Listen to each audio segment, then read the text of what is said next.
ndabaramukije kaze makuru ategekanya ikirere cyo kuri wa Mungu igenekerezo rya 2025 myandagaro ibihumbi 2024.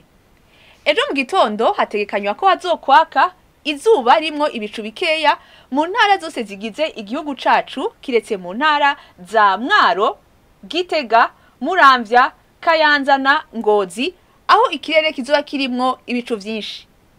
Ahazobakanye kurusha handi azari mu ntara ya Kayanza aho ibipimo bizoba ari kuri °C 13. Ku muhingamo hategekanywa ko hazokwaka izuba ririmwo ibicu bikeya mu ntara zose zigize igihugu cacu. Ibipimo vy'ubushuhe biri hejuru kurusha handi bizokibonekeza mu ntara ya Cibitoke aho bizoba ari kuri °C 32.